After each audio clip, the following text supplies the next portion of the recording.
God dag, Samuel.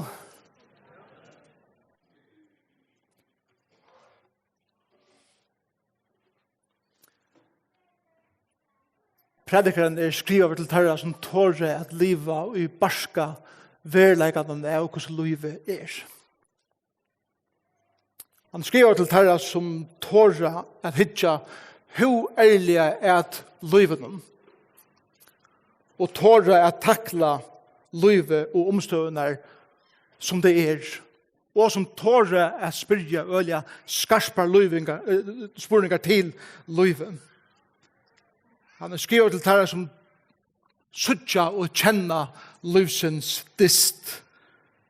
Til terra som kjenna tingjande avbyrder av familie og arbeid og omstøven i livet.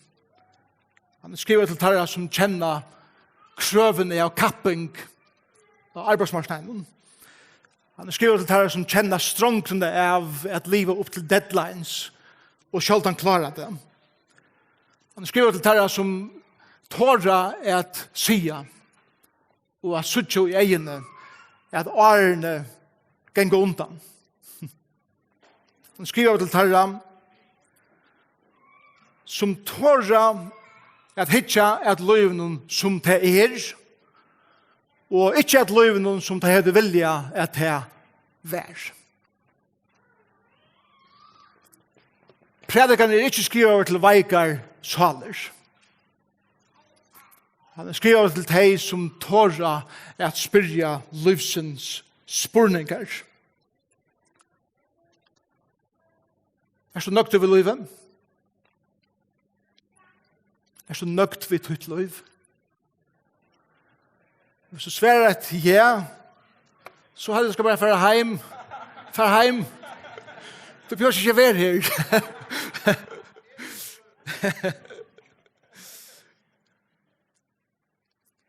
Spurningar som har vi styr av livsens omstøven. Etter spurningar som færre pengar og materialisme er gjør mer til frelse som så gjerne vil ha i livet. Færre jeg finner folk rundt om meg som færre at nøkta alle mine livsens lister og tørver. Kan det komme her til i livet at det er glæver og at det er nøkter?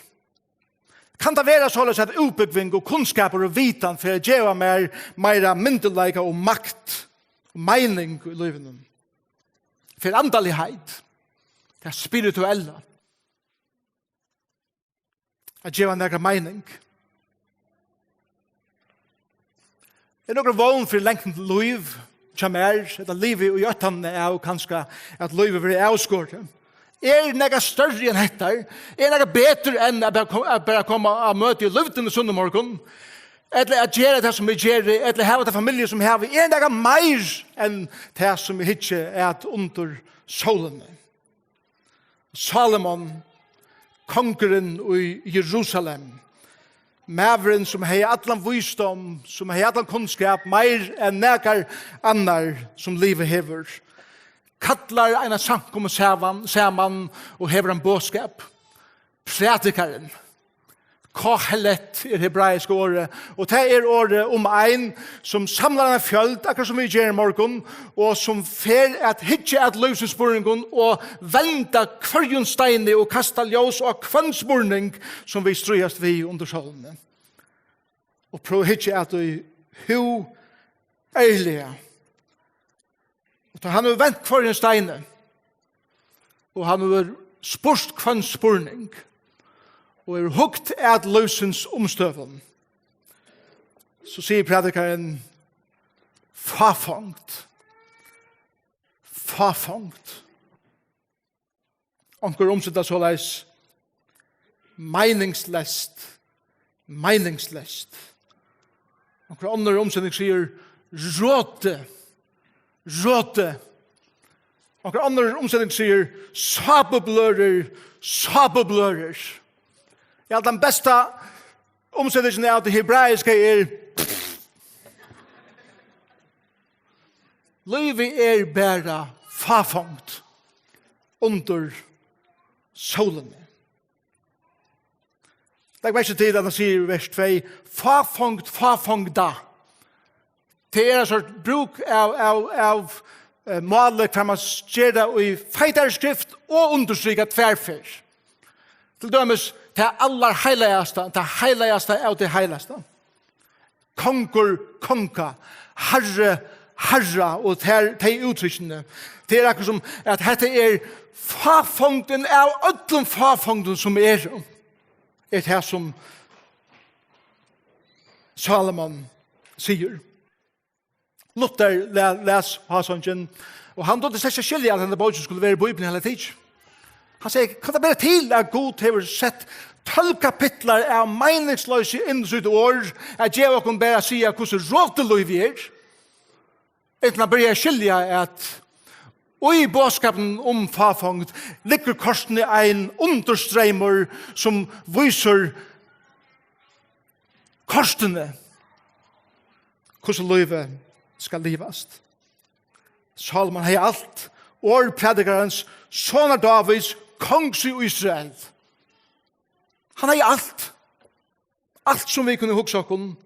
Rydgjødømme, myndeleika, visdom. Men han leita etter noen mer. Han leita etter noen som kunne gjøre noe mer enn alt det som han heier fram ødel anders. Og han kom til disse konklusjonene at livet under solene fafangt, meningsløst, tømt.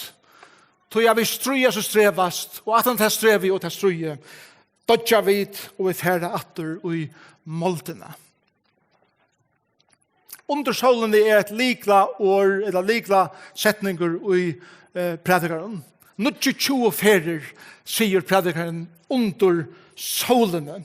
Det menes vi at til livet som menneskene lever her og hjørne under solene utan god. Hvordan livet hvis du ikke har god vi og gjerne denne tja tærs. Så det skeptikere som setter spurninger vid trygg og kristendom bruker hesabøysene imot jokken og sier tikkar bok sier det selv. Livet meningsløst. Livet sabablører som bresta. Det det som tid renner etter i livet nå? Skjønner du Luther i veist. Man kan si at livet under solene en mynd av livet utenfor eten. Da menneskene var kort ut av gærne, og var kort ut, og i et steg som tørner og tysler veksa, og de måtte sveita for at velta hjørna, og for at iverleva hele tiden. Fafangt, og strøyast og strevast, og så dodja vi, og vi var atter til målt. Et endalest strøy, endalest strev, tar, svette og blå, og meningsløse. En høvende sier så, kjerende staveren, tjat og heimagengande.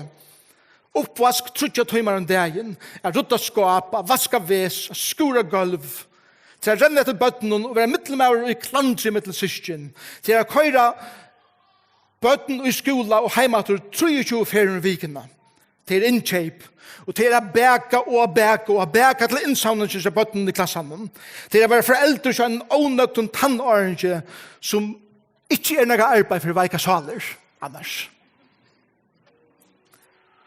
Det omøvelig at velja en tannåring og røyna hjelp på honom å finne seg sjølvan, særlig at han veist at han slett ikke leider seg sjølver. Å være heimagengande, sier det her, en møssom karriere. Tjenest er ikke arbeidsmannen.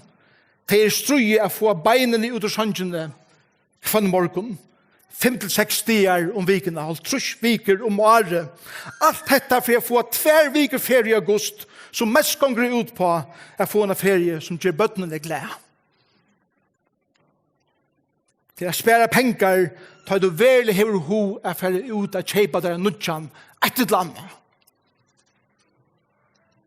Til å teka sonen ut og lære han å sykla, tar du nekk heldre hei vilja lie heima framfor sjónvarp og hugta håndballstysten. Til å rutta garasjen av frutja det etter at du har arbeidt 3 timer hesa vikene. Til å strujas vi høy på henne. Samtidig som du skal tega deg av havaarbeidet, reparasjonen rundt om huset, og sjølvoppgaver og annet. Til å fære vi familiene og møte sunnumorgon, tar du veist at du lengst kjenner hos kvann tanker som taler en heia luta. Til det for jeg ikke tega det her vi. Hatt det dreisen her beint. Til å gjøre av tunne penger til Guds versk, tar du ikke veist hvordan du først få endene er røkka sammen heima. Hette det som Prædikarin om. Ta så om enda boken relevant. Hette en vidkommende bok som taler beint inn i okkara omstøver. Og Salomon, Prædikarin fer at vise okkon vi søvun og myndun og motsetningun og vi at lukna ting saman. Bæg jo en stuttlig hatt og eisne en alvorlig hatt hvordan livet under solene ser ut. Og det første 11 versene i Prædikarin snikvar seg om denne spørningen som akkurat som et iveskrift i resten av bøkene noen mening vi livet. Ta vi hitja at det barska sannleggene av hvordan livet Så att du finner sannleggarna i dessa bøkene alla stenar. Hicka at sjónvarp, hicka at soap operas, hicka at politisk røvun, hicka at hvordan folk liva, hicka at de er ekstrem, hicka at de er dåne, hicka at akademia, hicka at hvordan folk tar seg ut av gøtene. Det evnene som i disse bøkene som vi omtaler i alla stenar rundt om bakom. Og tog det Salomon sier, la dere teka disse sannleggarna, så spurningene som det her var løyven. Seta der under ljóset, seta der under mikroskopet og hitja vel og vilje etter okkar egna liv. Tar vi det ærlig om hvordan vi har det, og tar vi også om hvordan livet under solene utan god.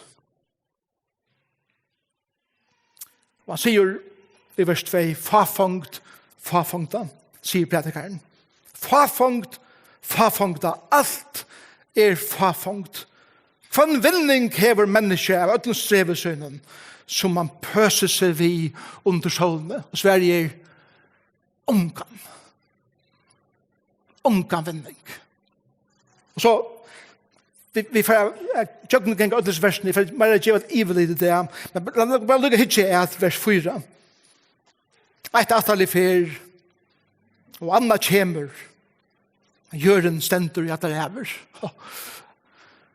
Akkurat atelier, nästa kjemur, tafer, nästa kjemur, nästa fer, ein blir føtter, ein døyr, livet gonger bare i så råttne rutinene, atter og alt akkurat det samme, og røyne og strøyes og streves ved at halda mer oppe, bare vi tog fri eie at vita at mitt liv kan være mer og mer proteinir inntil dødje.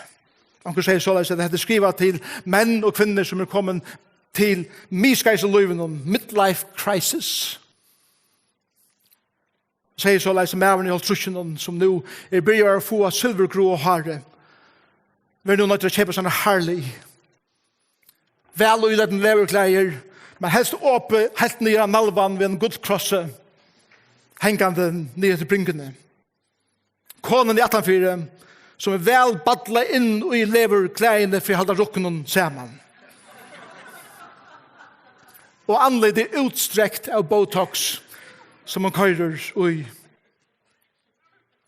Et lærte mæveren som ferna genga i fitness. Til boken hong ned knøyene og brinka ned av nalvan. Men kanskje mest tog at lakten har sagt at hvis du kjørst nega så løyver hjertet her ikke at liva lunge et sett. Og her stender han og pumpa hjerten som vi en 2 år gamle som litt trutja først nek som han. Konan vi eisene. Hon som trobeleikar. Alt det her som det eier vera helt flott seg. Og her stender vi syner av en fittare 20 år gamlare som hever alt på plass og her som det skal vera. Og gida hver mer hikk etter. La mæveren som kommet her til løyven at han finnes seg, han elskar ikke, som nekv yngre enn han. Og færen vi henne inn i en tann og æringa handel og kommer ut etter ui klæven som ikke en gang bøttene kjønne til tårta færg ui.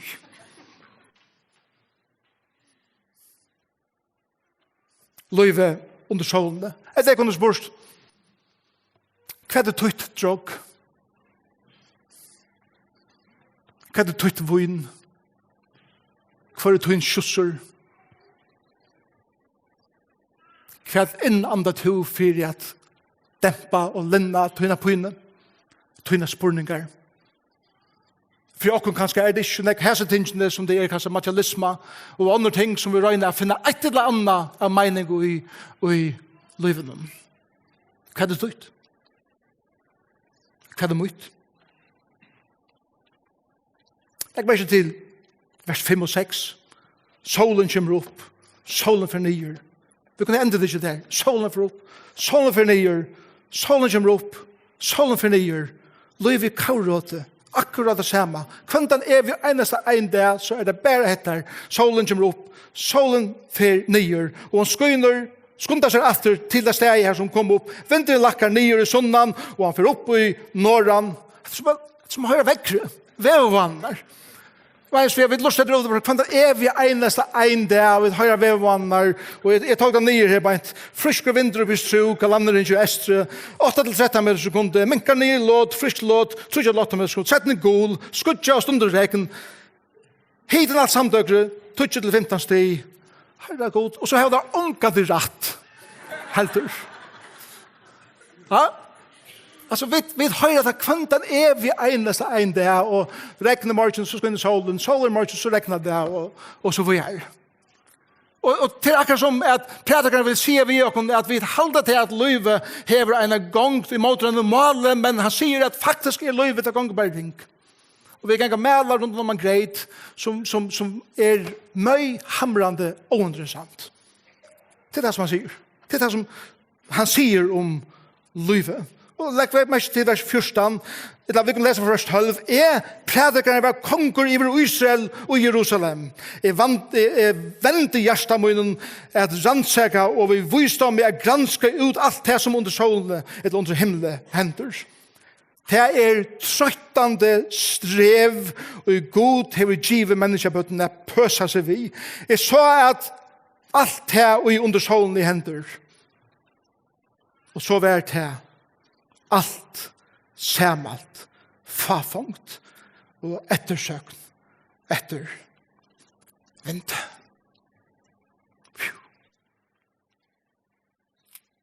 Er det klart til et eller 2 år av oss ned? Ikke livet enn.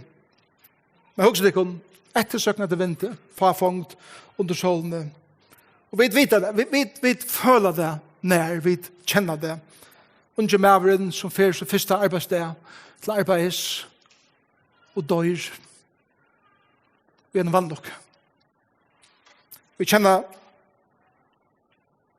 mye av alle mammene som har just kommet der til løven om hva hun har oppalt sine bøten og hun fer brøstkrabba og hun døyr. Bøtene sitter etter. Maveren vi en flottare oppbygging, veldige karriere, vi fullt av vitan om alt møvel til løven og fer en biltur, og vi rentur og en meningsleisere bilvannukke og livet ender her. Og alle vitanen og alle erfaringen er bare erfaring til spittles. Vi kjenner mammer, ommer, lenkommer som du sitter av Edelsheimet, som er så blivna så mye dementar at jeg ikke en gang kjenner sin egen bøten. Hatt i reisen livet dit. Og ta i prædikaren hikker det sånn her, så sier han at dette er fafongt. Og dette er ettersøkn etter vinte, som er en andre frase i prædikaren som vil endre tidsen flere fyr eisen. Og han sier så i vers 1 av ørenkapitlet, og jeg sier vi hjertet mot, kom, jeg skal røyna til. Først har jeg sett tankene til det. Jeg har hukset om det og har gransket det. Nå sier han, nå skal jeg røyna det. Nå skal jeg bleka meg ut ut det. Og prøve alle stingene som livet kanskje hever at bjøa mer. Kanskje er akkurat herbeint. Og Salomon, og i resten av Hasansen, og alle veien i kapittel 2, og kapittel 3, og kapittel 4, og 5, og 6, og 6, og 8, og 9, og 20, og 11, alle veien tåser Salomon om Til at jeg var prøva rydgjødømme. Til at prøva at jeg var makt. Til at prøva stuttleik og underhold livet. Til at prøva vin og drekka. Til at prøva sex og kvinner. Prøva at bytja og at tekna og at hava underhold og tonleik og sangarar og alt disse tingene som livet kanskje kan fylla med synder vi. Og han kommer til konklusjonen at eisende alt hattar som nå og hjertet mot hava rønt og blæg og nøttøy fafangt.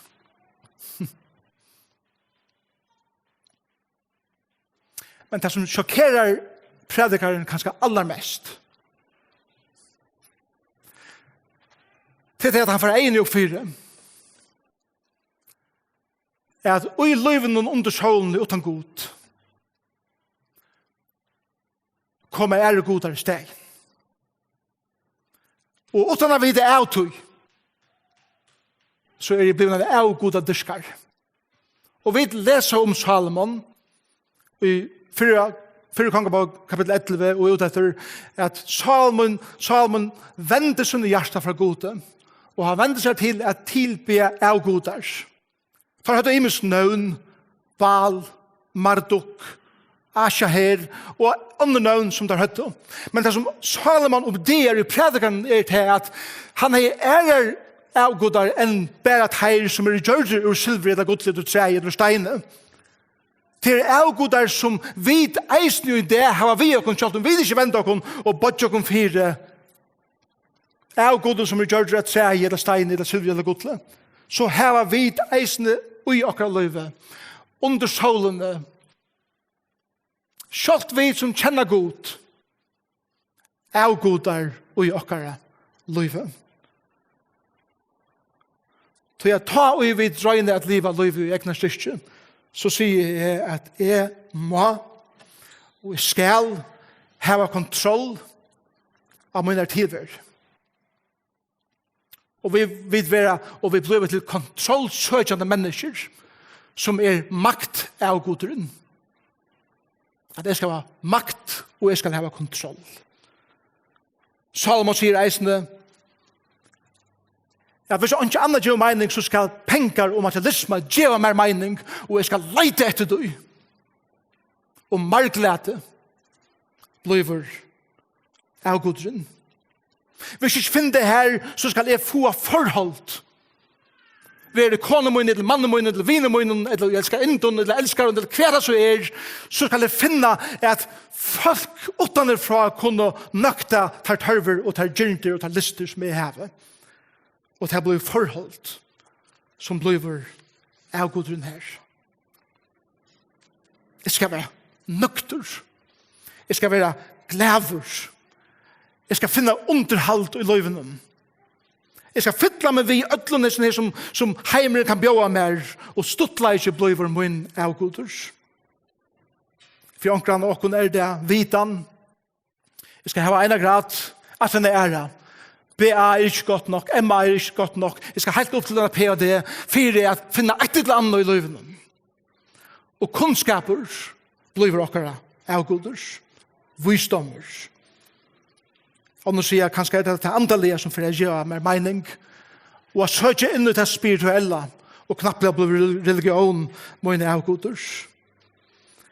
Og flest av dere strujast og strevast for at hava kontroll og akkara omstøvun og akkara likamme for at vi kunne leva et lengt liv. Og deilig leid blir akkara avgått. Ja, det vil støtja. Og jeg halde fast og jeg snær. Og Salomon, han hikker atra livet tjas her, og han hikker bæg at han fysiske avgått noen, forresten, tar her vid eisene, som at de standa parskera i tunen i tjaken, som i lomanen av det nødgjesta som kommer fram av det elektroniska, som av kun gengu i okkar avgoden, som av kun sosialit, og nekver av dem åskjønnelige og ikke handbærer. Og Salomon sier, vi struyes vi hatt her, struyes vi hatt her, rydgjødømme, stuttleikje, voin, sex, kvinner, bitching, makt, marklede forhold, visdom, religion, og deilig, alt mine avgodar. Og hver nye så han? fafangt. Fafangt.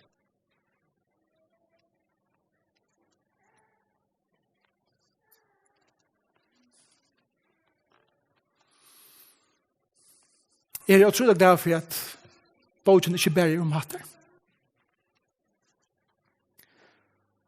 Til Salomon sier, for hatt ikke å finne under solene,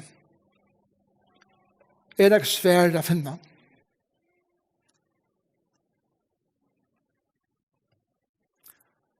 Og han kommer til den konklusjonen at det må være hantan solene. Det er ikke alltid farfangt under solene og ettersøkt etter vind. Det er svært å finne hele tiden. Og da han kommer til 12. kapittel, så sier han, det må være svært handan solene. Han kommer til 12. kapittel, og så sier vi har så øyelig ofte hod til at leipa til 12. kapittel beina ved, og lesa 12. kapittel atter og i atter hina kapitlene som kommer av æren. Men Salomon sier ikke, fyrir at føles styrkene i 12. kapitlet, her som alt leier til, må vi løyve okken at bøya vi gode i okkar omstøven og føle meningsløse av øtlen som vi søker understøvende. Så blir det ikke bare at han vi er tekket god inn i alt. Og føle at vi omgang i kjenslene av hvordan livet er utan. God. Og i akkurat samkommen og akkurat kyrkjen i fyrjon vi så utrolig ljøsere i beina ved, da folk kommer ved livsens spurningen, og ja, vi skal be for der, og Herren, han mentor, og ødels tingene her beint. Vi er så sjått vi sværen, og vi løyver ikke folk til å huksa og føle meningsløs. Og Prædikarin sier, hvis folk skulle komme til god, så det vel kvart nøyet at man føler hvordan meningsløs det er. At man føler pinnene, at man føler hvordan spurningene som vi har, som vi ikke får svær på, stinker lengt inn i åkken. For å få ilt. For å leite. Og en og hver som har opplevd livet, vet hvordan jeg stuttler det at vinna seg fram til næka og oppbygge det selv enn å bare få alt servera. Og omkan det gjør næka fire få ting. Og vi som samkommer må anse etter, ikke bare komme vi penom pakkasværen til folk, men at løyva folk som kommer inn i okra samkommer, løyva okra unge at spyrja til herre spurningene der. Og så lusta. Og så leia. Så sier Salomon, hugsa om skaparen tøyn av ungdomsstøven, og er den hinner ønte de koma. Vi vet vel at kanningar viser til, ikke til, at de aller fleste som kommer til Jesus som ungen alt, det som Arne genga herast vid, som Arne genga blod vi kynisk, som Arne genga blod mer og mer sart, og vi er mer og mer skeptisk, og vi tar verre og verre vid til at bøtja kunne nye fire herran og i eimjukleika. Tøy at hinner øndo dier koma av okkon. Og vi tidser atter av livet, ta det blir gammel, og sier, hei er bæra. Hei er bæra. Det legger meg ikke til hva han sier. Og er en dier koma som sagt vi om teir lyka meg ikke. Og er en sol og ljøs og mane og stjøtner være fjallt og i myskre så gjør det sjånen fer og skutsjene koma atter.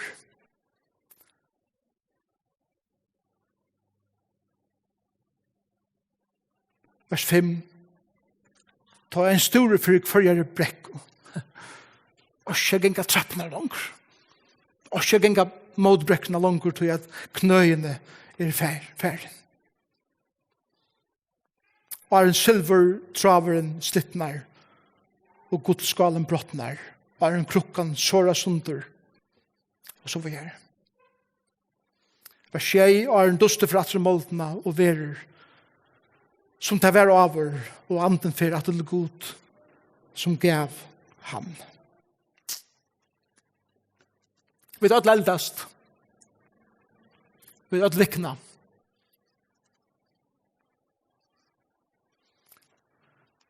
Det som for å gjøre i jøgnens røyene er å be oss stegge av og reflektere i livet.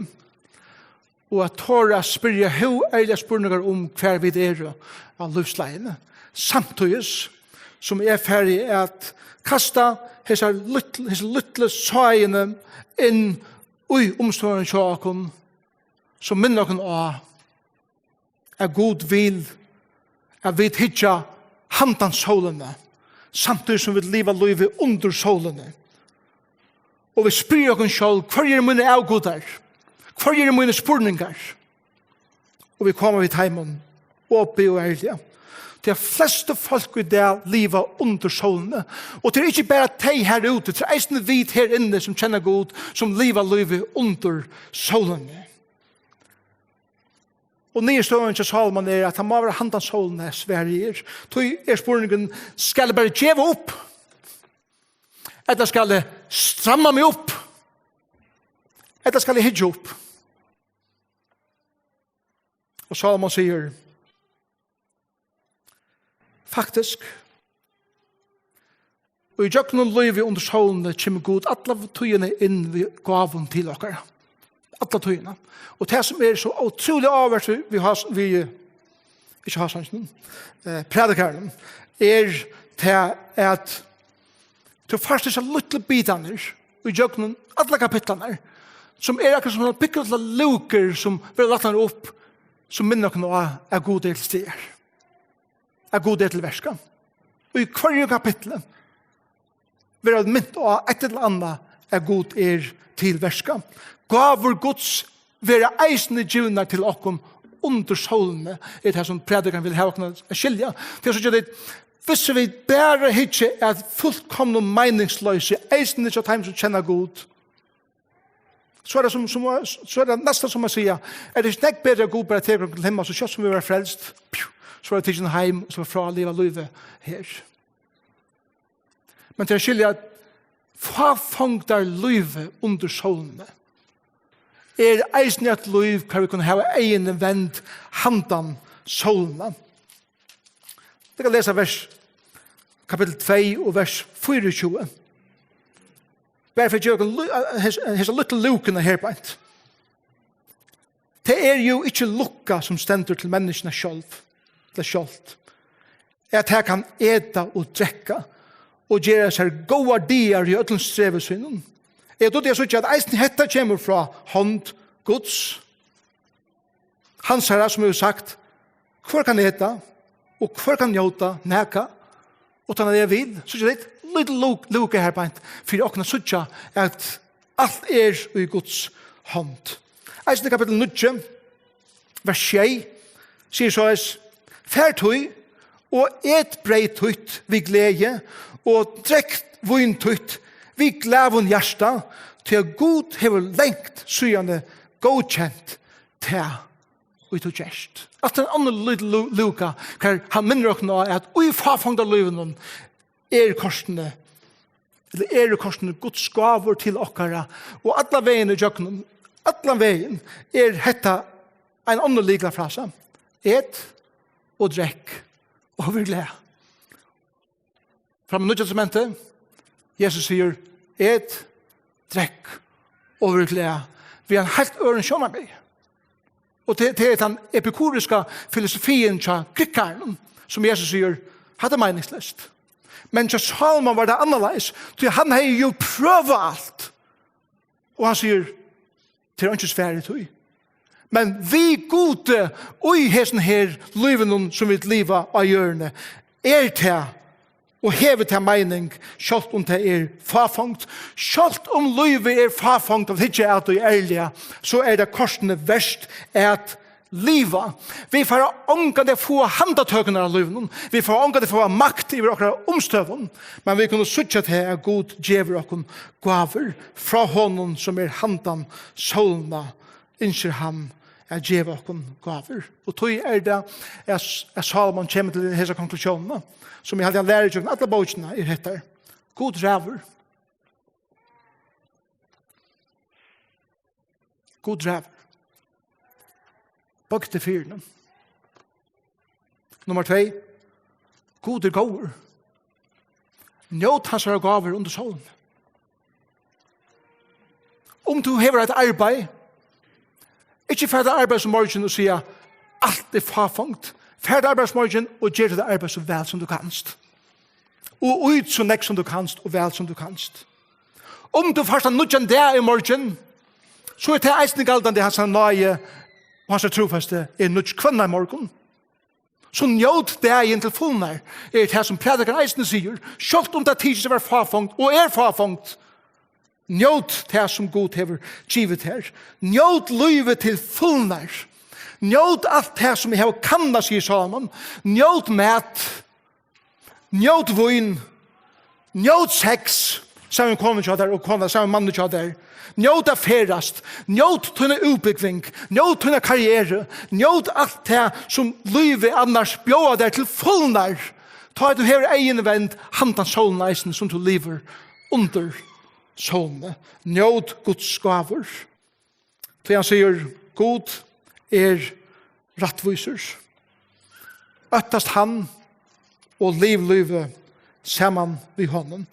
Det sista verset i Prædikarin sier, til god skal dria til doms ett og først versk, ta og han dømer alt det og i lønt der, ver til han godt etla ilt.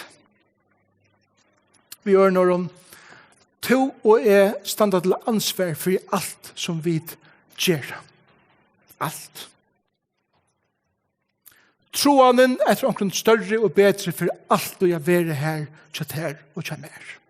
God har lagt det ui til meg. Og henda bok prekk 4, at om du først søknast etter øtlen du som løyve hever at gjeva her utan god, så først du ångan du nøkta tøyn langsol. Og vi får ångan du få svær og på akkara spurningar. Jeg har nekva spurningar jeg spyrir god. Jeg frustreret av denne god mengan om farfangtene som i sin heimen. Men jeg kommer her til at god gjemmer seg ikke svær. Han gjemmer meg nekk bedre. Han gjemmer meg seg selv. Og i stedet for å gjøre til svære på at det er spurningar, så gjemmer god til letær seg selv. Og bjør inn i forhold. Kona Einstein var en forspurt om hun skilte teorierna tja mannen tja seg om tyngdekraftloven. Og hun svarer så at jeg vil ikke annars for hva mer som han snakker om. Men jeg skal si at jeg kjenner Einstein som ønsken andre. Og så sier det vi god til. Men kan skilja hvis ikke hvordan god hva god gjør, og hva han gjør det som han gjør, men vi kunne si men det kjenner jeg. Kjenner jeg som ønsken andre. Jeg har et personlig forhold vi han. Så jeg finner ikke egen i at under solene hver alt farfangt kan livet korsen livast vi egen omvendt handan solene. Og han som hever alle mine farfangt i sin hånd og leier meg fram. Tog kunne vi ångande bliva som god. Vi kunne ångande være som god, men han blev som vit. Og blev en okkara. Og det er fantastisk å huksa at de første jolene, da Jesu barn var født, var det første som kom til by han vismenn estanefra. Tar som leita etter visdommen, tar som spurte spurningar om livet, tar som granska og tar som tørte at fære etter dem tro på spurningene og venta og granska dem og hitja nær at og tåra spyrja. Var det første som bøgde seg nyer for batten. Vi sønnen gav om og offra til det. Er det så utroligt at hugsa om hver vysen i det?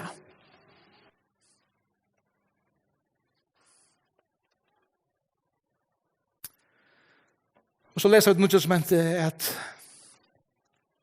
en er kommet som er større enn Salomon. Ein som større enn Salomon her. Leser vi det. Ein som kunne forklare det. Ein som kunne liva det. Og ein som kunne gjøre det. Som Salomon omkande kunne. Og han det Jesus Kristus. Og det alt kommer til alt. Så sier Jesus vi til det. Du har ikke tørv at han er avgått noen som du strøyest for i livet. Du har ikke tørv at være en personer som leiter etter makt, eller marklete, eller stuttleika, eller kontroll, eller odeilig leika i livet. Han har alt her i sin hånd. Og ta ut og hikker at liven under solene, og du kommer til konklusjonene som Salomon kom til, at det er alt farfangt. Ta og gjør øtters god, og ta og gjør mitt liv til ham, som gav sitt liv for meg. Så kan jeg fære opp på morgen, og jeg kan fære til arbeids, og jeg kan liva livet til fullmer, og kasta meg ut i det som livet hever, jeg bjøa meg det. Det er barska livet. Det er ærlige livet. Ikke det livet som har en fasade på, som at alt er så godt, men som tårer å hitja, og korsene jeg sier, livet er strave, livet er råte mengan, men jeg vet er god, er god. Vi er med. Til det her som vi får gjøre, vi gjør det neste år. Og vi får dykka inn i nesten først vers. Og vente og dreie sannleggen som for at komme inn av ødel øtje i livet kjøkken til ikke en okkara som for å slippe undan. At hitje er dere ekne livet og rannsaka hvordan livet er mot liv. Og er ferdig å båre. Vi kvart ferdig å flenne i kujtje. Vi kvart ferdig å gråta. Vi kvart ferdig å være sjokkere om det som vi sier. Og til det for å ha at gjøre meg foten så lenge som det kunne ut av luftene. Så jeg er ferdig etter noen ting. Men det er til for å eisne elsker meg først. Og sier amen til det som taler. Så jeg at år Guds er så leis. At det fer innan meg, og det fer inn de støyene som vi helst ikke vil gjøre når skal slippe og spekla det. Jeg vågner at ta i videre kommer jøkken så røyene som Prædikarin. Vi er en samkomma som har finnet en sånn nødjasjon av Jesus. Og en sånn nødjasjon av hvordan jeg er avhengig ved det av honom. Og en nødjasjon hvordan stor han er i akkurat livet. Og en nødjasjon av at selv om livet og troblegge livsens er veldig i akkurat livet, så vet vi at han er god. Og jeg vågner at det gjør seg røyene for at jeg gleder og eisen til at Jesus kommer atter. Og vi er en del som sutter han andre til andre som kom til okkara først, og som er en del for å ta okken heim til søgna vera.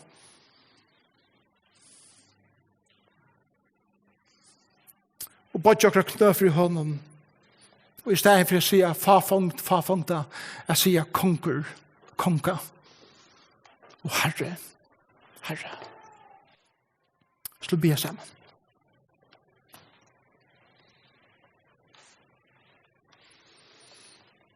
Ber Jesus om at du vil ta seg røyene, og at du vil enda vende dere. Fire gjør dere når vi er så iverflatisk. Fire gjør dere når vi alltid kommer, alltid vilja komme vi pent innpakka og sværen til livsens spurningar. Hjelp okna tåre at leia hver annan i djøknum øyemørsene. I djøknum til grytuta lente. I djøknum stormanar.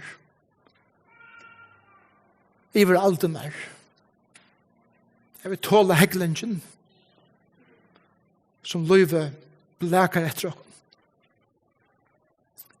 Hjelp oss at tårde at ikke ærlig at hver nøren vi hesen spurningen. Vitande at understrøymeren under øtlen hesen at handan solna